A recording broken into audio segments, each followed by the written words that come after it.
Olá, bem-vindos ao Juris 360 Lab. É muito bom ter a companhia de vocês aqui, buscando se aprofundar nos temas jurídicos mais atuais. Vamos direto ao ponto hoje, né? Nossa análise vai focar em julgados bem importantes do informativo 1172 do STF. Esse foi divulgado em 14 de abril de 2025. A gente organizou a conversa em blocos, tá? Neste primeiro, vamos olhar 3 decisões do plenário. Nas duas primeiras, a gente vai, um pouco mais a fundo. Os temas são, primeiro, a ADI 6.618, lá do Rio Grande do Sul, que mexe com o licenciamento ambiental. Depois, o tema 998, de repercussão geral, também do Sul, que é aquela questão super delicada da revista íntima em presídios. E para fechar o bloco, 2 ADIs juntas, a 7.257 de Santa Catarina e a 7.251 de Tocantins, sobre convocação de suplente de deputado estadual. Bom, vamos começar então com a ADI 6.618. Ela questionou umas mudanças no Código Estadual do Meio Ambiente lá do Rio Grande do Sul, que, na prática, pareciam flexibilizar o licenciamento ambiental. Qual foi o X da questão na decisão do STF? O ponto central, acho, foi o STF bater o pé na competência da União para definir as normas gerais sobre meio ambiente, sabe? Isso acaba limitando um pouco a margem dos estados para simplificar demais ou dispensar licenciamento sem critério. A Corte julgou a ação parcialmente procedente, quer dizer, derrubou várias normas ali do Código Gaúcho. O principal argumento foi ofensa ao artigo 225 da Constituição, né? Aquele que garante o direito ao meio ambiente equilibrado. Entendi. E quais normas especificamente caíram ou foram ajustadas? Bom, teve a questão das licenças ambientais simplificadas, a ELU e a LAC. O STF não derrubou totalmente, mas deu o que a gente chama de interpretação conforme. Ou seja, só valem para atividades de pequeno potencial poluidor. Tem que ter esse critério claro. Ah, tá. Então limitou o alcance delas. Exato. Outra que caiu feio foi a LOR, a Licença de Operação e Regularização. Essa permitia regularizar empreendimentos que já estavam operando sem licença prévia. Isso o STF considerou totalmente inconstitucional. Faz sentido. E teve mais. Sim.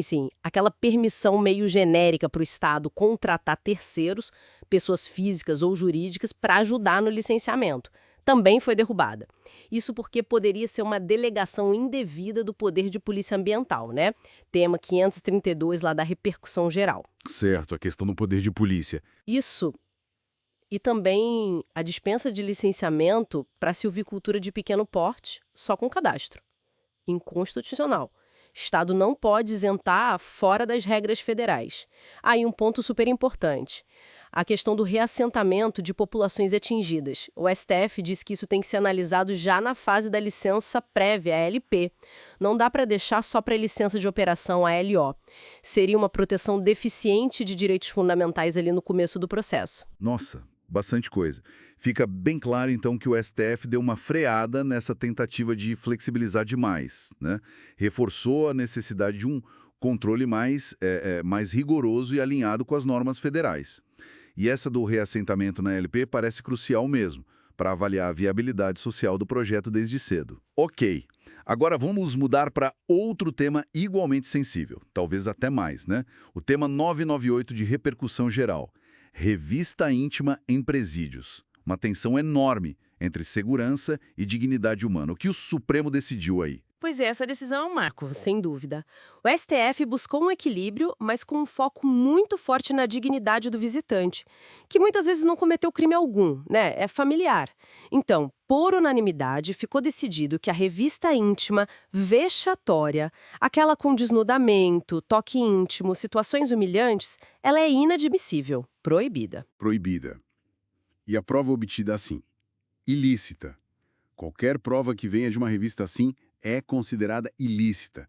Viola a dignidade humana, a intimidade, a honra, tá tudo lá na Constituição, artigo 1º, artigo 5º, e também em tratados internacionais que o Brasil assinou. Importante.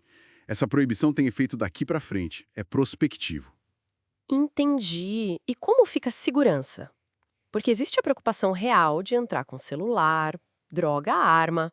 Claro, a Corte não ignorou isso. A solução apontada foi priorizar a tecnologia. A regra tem que ser usar tecnologia. Scanner corporal, raio-x para bolsas e objetos, detector de metais.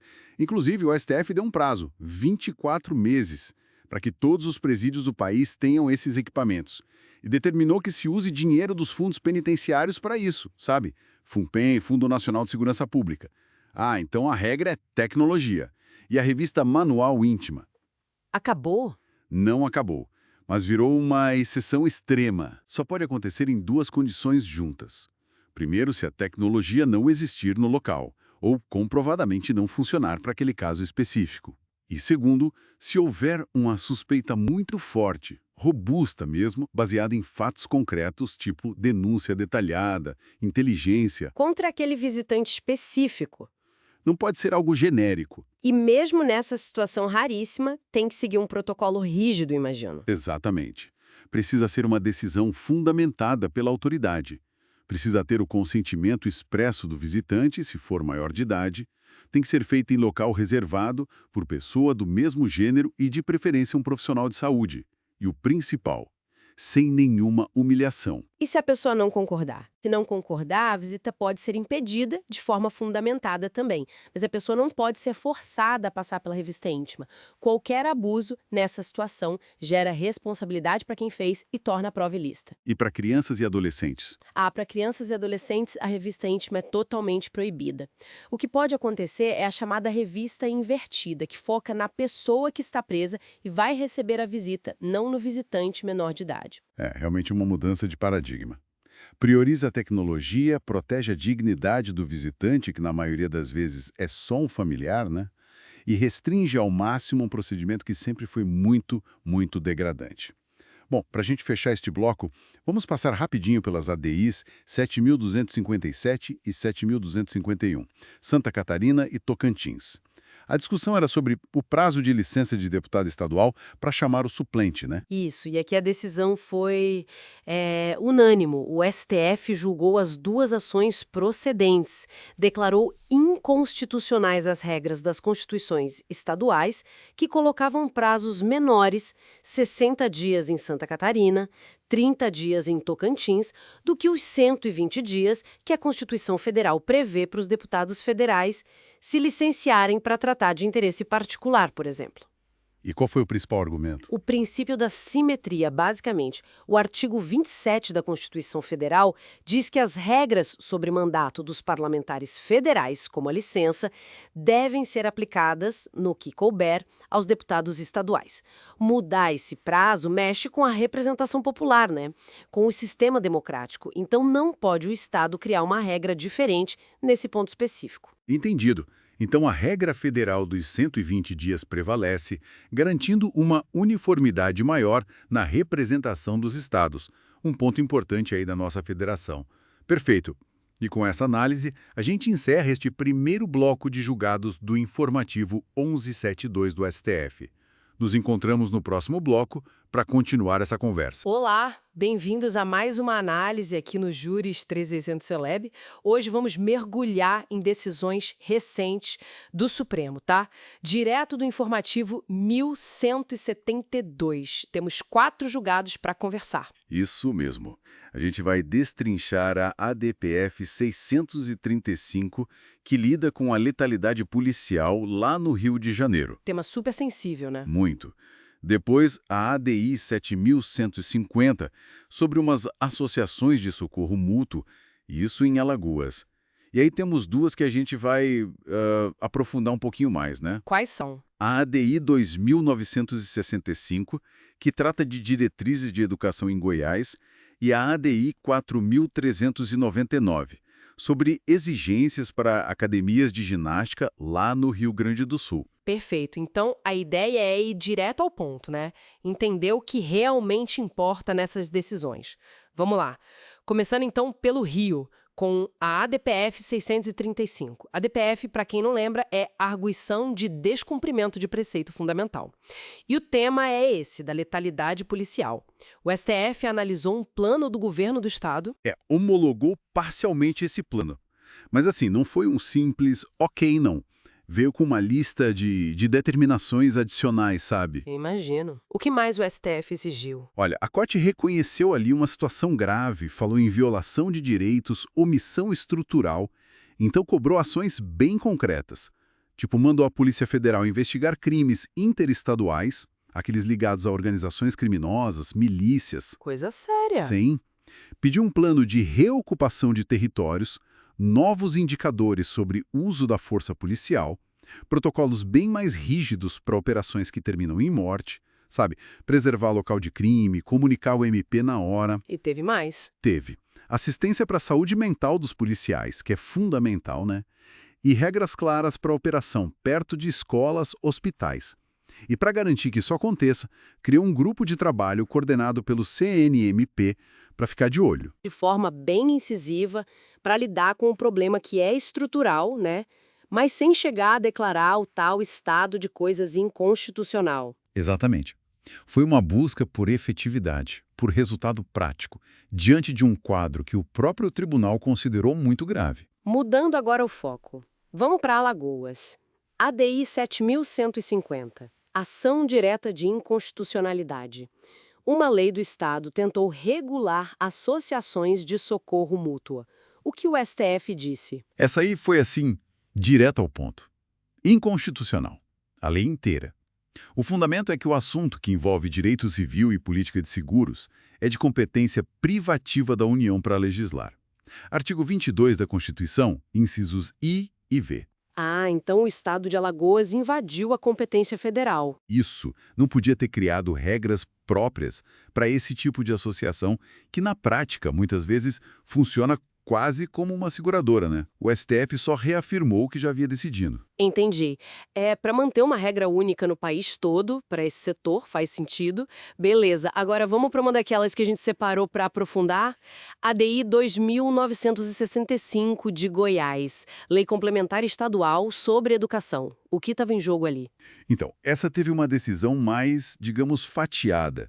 Foi parcialmente procedente. O STF disse, olha, Goiás, você tem competência suplementar, quer dizer, pode complementar a lei federal, a LDB, para coisas específicas do Estado. E o que o Estado pode fazer, então? Validaram, por exemplo, a fiscalização de escolas particulares pelo Estado, a aprovação do calendário escolar, fixar número máximo de alunos por sala, desde que, claro, não contraria a LDB. Mas teve coisa que não passou, né? Exato. Vários pontos foram considerados inconstitucionais ou ganharam o que a gente chama de interpretação conforme. Por exemplo, a exigência de formação mínima para professor. Mantiveram a exigência, mas tiraram a educação infantil e umas restrições de tempo que a lei colocava. Outra coisa, a lei criava um piso salarial estadual ligado a uma jornada específica. Isso caiu. O STF entendeu que invadia a competência federal sobre direito do trabalho. E regras de plano de carreira, concurso público, ficaram restritas só para as escolas públicas estaduais. Entendi.